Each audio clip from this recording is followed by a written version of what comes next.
It is still shocking how quickly and in how many ways Donald Trump has turned his back on our allies, whether it's calls to make Canada a 51st state, tariffs on our trading partners, or of course, the image that is still stuck in our minds of Donald Trump and J.D. Vance berating President Zelensky in the Oval Office. And clearly, President Zelensky has not forgotten about that day. And of course he wouldn't, because Donald Trump since then has done everything he possibly can to support Vladimir Putin, both publicly and privately. And it is the reason why President Zelensky, when asked about his relationship with the U.S., gave an answer that was shocking, but in many ways also wasn't, that triggered Donald Trump into an absolute meltdown. We are going to get into it, but before we do, if I could quickly ask you to leave a like on this video, and if you haven't already and you enjoy our channel, to hit that subscribe button. It goes a long way, and it really does mean a lot to me. Now, before we can get into what President Zelensky recently said in a 60 Minutes interview, I want to hear Donald Trump's response to a devastating and disgraceful bombing campaign launched by the Russians just hours ago. And also, yes. Do you have a reaction to Russia's Palm Sunday attack on Ukraine? I think it was terrible, and I was told they made a mistake, but I think it's a horrible thing. I think the whole war is a horrible thing. I think the war is, for that war to have started, is an abuse of power. This country would have never allowed that war to have started if I were president. That war is a shame. Millions of people are dead that should be alive. Cities are being destroyed all over Ukraine. The whole culture is gone. It's certainly very severely hurt. You know, the chapels, the churches, the spirals, all of the things that they had in Ukraine were among the most beautiful anywhere in the world. And most of them were knocked down and blown up into a million pieces. But most importantly, you have millions of people dead that shouldn't be dead. Think of it. Think of what a rigged election means. We would have had we wouldn't have had the war in Ukraine. We wouldn't have had the Russia-Ukraine situation. We wouldn't have had October 7th, Israel, the Middle East. We wouldn't have had inflation. We wouldn't have had the most embarrassing day or period in the history of our country. That's Afghanistan. One of the most embarrassing moments in the history of our country, Afghanistan. All of these things wouldn't have taken place. Think of it. We wouldn't have had inflation.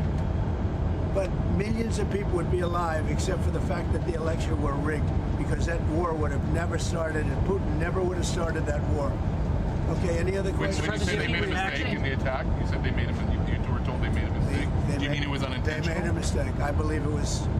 Look, you're going to ask them. This is Biden's war. This is not my war. I've been here for a very short period of time.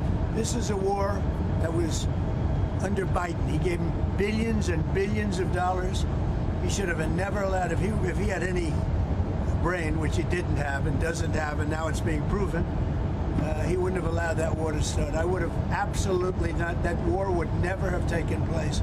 But remember this is Biden's war. I'm just trying to get it stopped so that we can save a lot of lives. They happen to be Ukrainian and Russian lives. But all I want to do is get it stopped. Witkoff, sir, did you meet with Mr. Witkoff today? A mistake. Donald Trump calls a targeted campaign by Vladimir Putin, breaking with an agreement that we knew he would never actually abide by, a mistake. How much more water can this guy carry for Vladimir Putin? How many more excuses can Donald Trump offer up? How much more can Donald Trump turn his back on our ally because some dictator batted his eyelashes at him? It is just a sad example of what a pathetic, insecure man that Donald Trump is, that Vladimir Putin has such a hold over him. But at this point, we should not be surprised, because President Zelensky isn't. And he made that really clear in his 60 Minutes interview when he said this. Does the United States have your back, Scott Pelley asked. President Zelensky, pausing, said, even in this pause of mine, there's a problem, because I want to answer truthfully and quickly that the United States is our strategic, strong partner. But the pause is doubt. I don't doubt that the people of America are with us, but in a long war, many details are forgotten. In Europe, everyone fears that the United States may drift away from Europe. Scott Pelley continued asking, can you do without the United States? With Zelensky answering, I think without the United States, we will suffer great losses, human and territorial. So I wouldn't like to consider that. But this is our destiny, our land, our life. One way or another, we will end this war. So much like all of us at home, President Zelensky and the rest of Europe have no confidence in Donald Trump. Because why should we? This is a man who is completely self-involved and does not care about the outcome of this war for our ally. He cares about the outcome of this war for the dictator that he loves. And it's the reason he freaked out and attacked not only President Zelensky, but President Biden for some reason after this interview. The war between Russia and Ukraine is Biden's war, not mine. I just got here, and for 4 years during my term, had no problem in preventing it from happening. President Putin and everyone else respected your president. I had nothing to do with this war, but am working diligently to get the death and destruction to stop. If the 2020 presidential election was not rigged, and it was in so many ways, that horrible war would have never happened. President Zelensky and crooked Joe Biden did an absolutely horrible job in allowing this travesty to begin. There were so many ways of preventing it from ever starting, but that is the past. Now we have to get it to stop, and fast. So sad. Donald Trump continues to refuse to call Vladimir Putin's invasion of Ukraine an invasion of Ukraine by Vladimir Putin. Somehow this is President Zelensky's fault. He allowed this to happen. And this just reminds me of the perfect clip for a call out of this nonsensical talking point. That was from Jasmine Crockett, who slammed MAGA for their defense of Putin, their capitulation to Trump, and a takedown right here. And we say that we take that oath seriously, but when it comes into actually doing something that looks like preserving that oath or looks like preserving the Constitution, we get a little wobbly, and I'm not really understanding what's going on. Freedom of press doesn't look like kicking out the Washington Post, or actually the Huffington Post has been kicked out. We know that the Associated Press has been kicked out, and now the Washington Post is not going to allow for op-eds in any way if for some reason they criticize the sitting president of the United States. What this is starting to feel like is a smaller version of Russia. And I am trying to tell you that we are nothing like Russia. We are not supposed to be like Russia, but that is what we've got going on. And I'm sorry, I know that some of my colleagues still struggle with answering the question of who won the election in 2020. And you may have felt a way when you had social media checking people and saying, no, Trump did not win the election in 2020. That is absolutely factual. And unfortunately, because some people got all riled up because they believed the lies, they ended up getting locked up because they decided that they were going to believe the lies. They ended up at the Capitol on January 6th, and they were trying to tear this thing apart because they felt like their country was falling apart in front of their eyes because for whatever reason, there were people in power that were peddling a lie about the election. We also know, and some of y'all may still say that COVID was a hoax. COVID wasn't a hoax. Tell that to the over 1 million people that died under Donald Trump's first watch.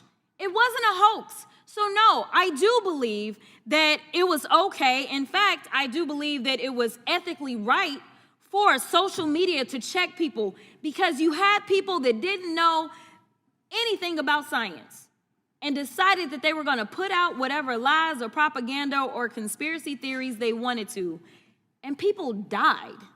At some point in time, we have to evaluate what is factual, and I know that facts hurt y'all, and I just wish we could get on the same page, but we do know during the presidential election that the president would not go and participate in anything if fact-checking was going to be a part of it, because he didn't want to be fact-checked. We know that the vice president got upset in his vice presidential debate when he was fact-checked.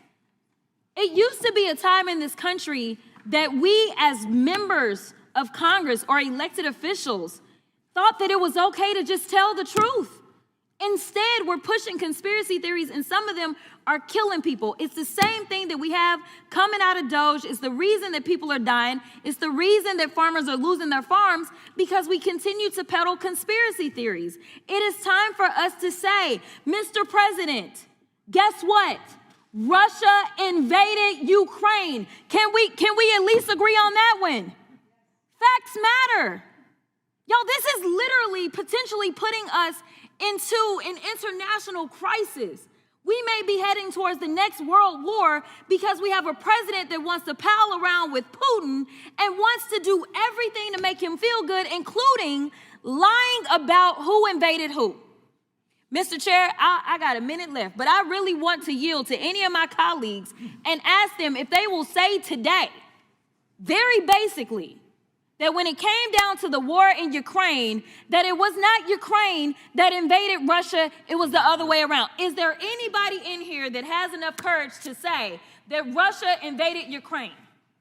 You can have my time. And this is yet the problem. This is the problem. That is not infringing upon free speech. Will the gentlelady yield? I will yield to the right.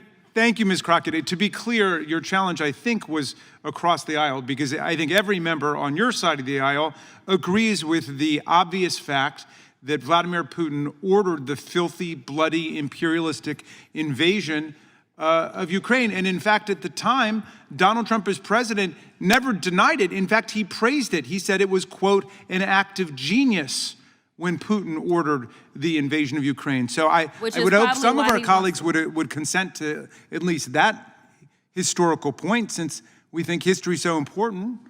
There are people who want to relive that in our oversight report. And unfortunately, he decided that he wanted to talk about his clothes. Now, maybe this is because Trump never wanted to go serve his country, and right now the only service that he's giving to us is driving our country apart. But I'm sorry, when you're at war, you're not worried about your outfit. That is what we call a privilege, number one. Number two, to say, oh, what can you afford? Well, if he was walking around in the fanciest suits, I'm sure that they would accuse him of taking our dollars and spending it on his wardrobe and being more concerned about that. Listen, this is a no-win situation when you're walking in with someone who has decided that he is going to align himself with a dictating thug. We have a bunch of cowards in the Republican caucus in Congress, and we also have one in the White House very clearly. And I'm so glad that Jasmine Crockett used that opportunity, not just to call him out, but to have that silence really loudly just sit there as MAGA was so terrified. Had no bravery like the men and women fighting in Ukraine, no bravery like President Zelensky, just sat in silence. Pretty obvious that they are on the wrong side of history here. So we're going to keep calling them out on this show. And if you want to support that, as always, you can hit that subscribe button, leave a like on this video. And if you stuck around at the end, you can drop a blue heart in the comments. And until next time, I'll see you soon.